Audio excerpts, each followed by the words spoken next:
to the asylum crisis, as tens of thousands of migrants that are living in New York City shelters could soon be told to leave. But the city insists parents and children won't be left out on the streets. So what does that mean? What is the plan? So the 60-day evictions of families are now starting, but the city is already walking them back. For asylum seekers with children enrolled in New York City schools, who, if they still need housing after 60 days, will be given a new permanent shelter placement. And while nobody here wants to see families with kids out on the streets, the city only announced this change after the presidential election, for some reason.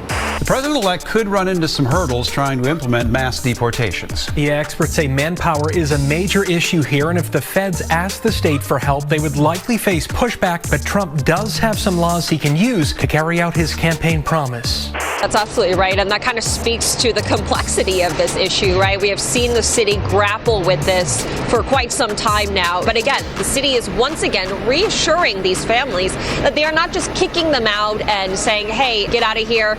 She says she started recording these videos of the food at this Long Island City shelter. Migrants living here say they're served moldy sandwiches, foul-smelling meals, and food that is still partially frozen. She says that's why the staff is often tossing out these big bags of uneaten food.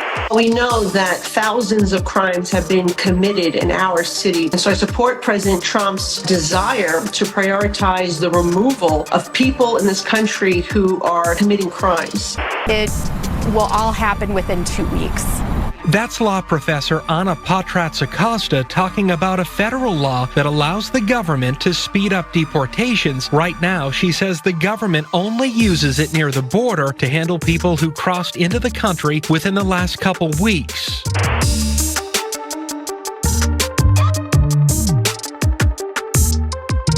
So families with kids in school will no longer be permanently evicted from city-run shelters. But what nobody's talking about is that ever since Donald Trump got re-elected, how the asylum crisis is managed here, that has become fragmented and now resembles a rudderless, directionless ship. Because not only has the city been forcing families in its shelters to move every 60 days to new shelters for months now, citing statistics that reveal some get fed up with constant relocations and just decide to leave on their own, the city's taken other actions that look somewhat contradictory to this new offer of free permanent housing, like canceling its debit card program that gave asylum seeker families $350 a week for food, which the city claimed was a massive success because it apparently saved everyone money while eliminating food waste, something that's now happening again at many of our shelters as the quality of food asylum seekers are receiving has dropped drastically. And now these places are throwing food right back into the trash, uneaten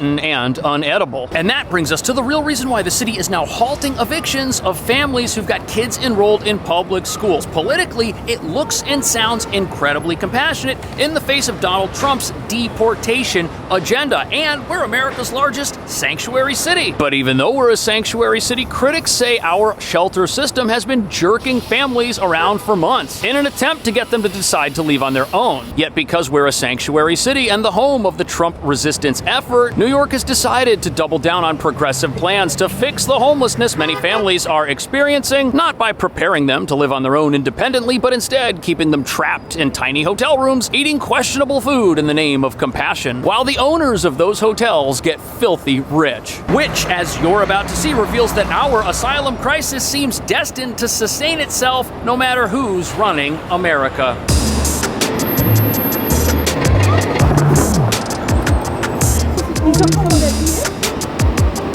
So here, with the American flags, we have the Roosevelt Hotel, which is a 1,000-room shelter for families, as well as the Welcome Center for every new asylum seeker that arrives in town, where they need to go in order to get placed in a shelter. But the problem is our shelter system here is full, and for months now we've had rolling evictions of adults and families on 30 and 60-day time frames, a practice city officials have defended as being necessary to free up bed capacity, but now those plans are being rolled wheeled back, and the plans to do that only materialized after the results of the recent presidential election. President-elect Trump's mass deportation threats concerning many immigration advocates, fears amping up after Trump posted on Truth Social that he agreed with the idea of declaring a national emergency and using the military to deport. Trump said that he is... So New York City's eviction policies when it comes to its overcrowded shelters have always been a source of contention right here. And as you can imagine, families with little kids getting moved out of places like this every few months, it's particularly hard on them. And critics say that's on purpose because statistics show that some of the families who leave never come back. Where they go after leaving the shelter is anyone's guess. The city does not keep track of that information, only that a family has left. And some of the families who moved into these midtown hotel shelters ended up getting relocated to some of the most remote facilities in the entire system, like the tent shelters, which exist over at Floyd Bennett Field and look like those pictured here on Randall's Island. And because of this policy, kids who used to have an easy commute to school now had to commute hours on buses and trains, which around here are notoriously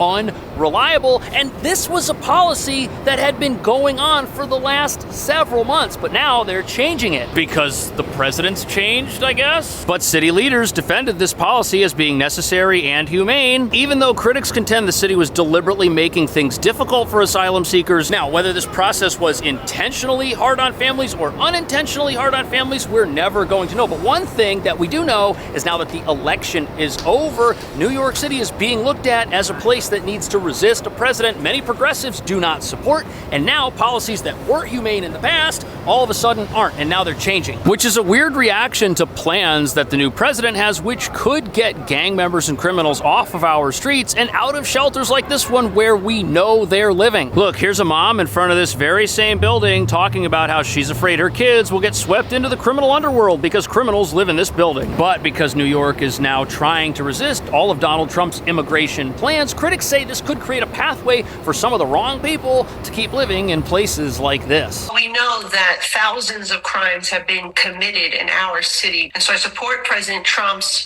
desire to prioritize the removal of people in this country who are committing crimes. So a new president gets elected, announces a deportation agenda targeting criminals, and what does the city do? Well, they cancel their own deportation agenda because that's what these revolving evictions were. Jerking people around, having them move every couple of months to a new place. That is its own deportation agenda because it gets people to give up on a system that they were welcomed into that was designed to help them in the name of compassion and then doesn't do that. And it looks extremely hypocritical for the city to do this. Furthermore, this pause in evictions comes just a few weeks after our leaders were all celebrating the first major declines in the number of new arrivals coming here seeking shelter to begin with. And because less people were coming here and people were being moved around the shelter system, the number of people in the city's care also dropped. At the end of last year, the city had around 68,000 individuals in its care. And that number's dropped by around 10,000 people. So the asylum crisis here overall is getting smaller. And according to this article, for every 600 asylum seekers that arrive in the city on a bus or on a train looking for a place to stay, 1,400 leave this very same system. And these declines were being touted as a major achievement, a success story showing how well New York has managed this crisis from day one and how they're helping people. But if that were true, why would they change their policies to allow people to stay in the shelters longer if moving them out is such a great thing? And what about the dangerous gang members who live in these places and make them less safe? Well, Trump's promised policies of mass deportation are spreading fear among millions of undocumented people living in this country, whether it's new asylum seekers or dreamers who've been here for decades. The issue front and center here in New York City, the New York Immigration Coalition working feverishly to fight back against President-elect Trump's immigration policy. So it doesn't seem to matter to anybody advocating against President Trump's deportation plans that ICE only has around 6,000 people right now who can act in a deportation role, or that everybody involved in this, including the new border czar, have mentioned repeatedly that they are only going to target criminals and dangerous individuals. On top of that, the local ICE officials in New York are saying that it will take a lifetime to deport all of the criminals that are here. And even though most asylum seekers are not here to join gangs or be criminals, since we're a huge sanctuary city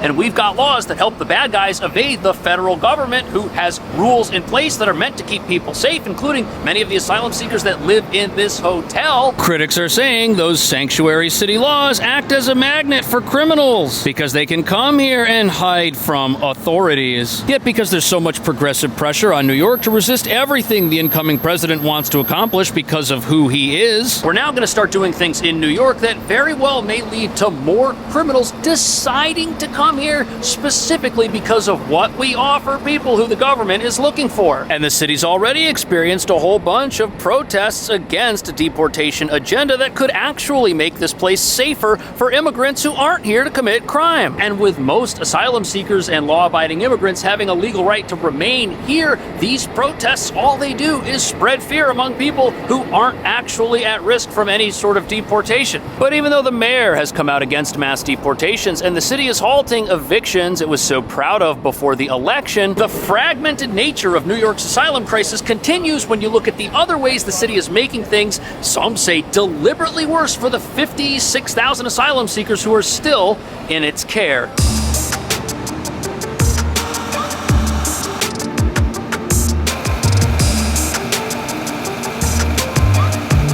So there's a massive dump truck here, and this is the back of the Roosevelt Hotel where they throw things out. There's also someone here in military gear who has some sort of ID, not sure what that's all about. But what's interesting is even though the city is now allowing people to stay permanently in these shelters if they've got kids in school, the actual accommodation that they're providing people with is so bad, many folks might decide to leave just because they can't take it anymore. And a lot of what gets thrown out at these shelters are the meals the city pays for asylum seekers to eat, which are apparently so bad, nobody can eat them. That's why she says she started recording these videos of the food at this Long Island City shelter. Police and other migrants living here say they're served moldy sandwiches, foul-smelling meals, and food that is still partially frozen. As a mother, it hurts to see my children cry because they don't want to eat the food at the shelter. So, to refresh your memory, just a couple of weeks ago before the election, there was a debit card program that gave asylum seekers money that they could use to go out and buy their own food because everyone knows the food in these shelters is absolutely horrible. Now, the city has canceled that program even though they said it saved money and eliminated food waste, and now they're telling people that, hey, you can stay in the shelters as long as you want, but apparently you've got to put up with the terrible food we serve here, and they will then permanently evict themselves, which lines up with what the news is showing us. We've got a meal plan that's so bad, nobody wants the shelter the meal plan comes with. That's our asylum crisis now. And we're America's largest sanctuary city that claims to care about immigrants. And when you consider that just a few weeks ago the city had no problem providing people with the means to buy their own food, it almost looks like this new anti-eviction policy with the removal of the debit cards is just a reallocation of resources. And now that that program's gone, it's possible that 14,000 families may now have the opportunity to stay here as long as they can put up with the food. Yet politically, this sounds compassionate. She says that's why the staff is often tossing out these big bags of uneaten food.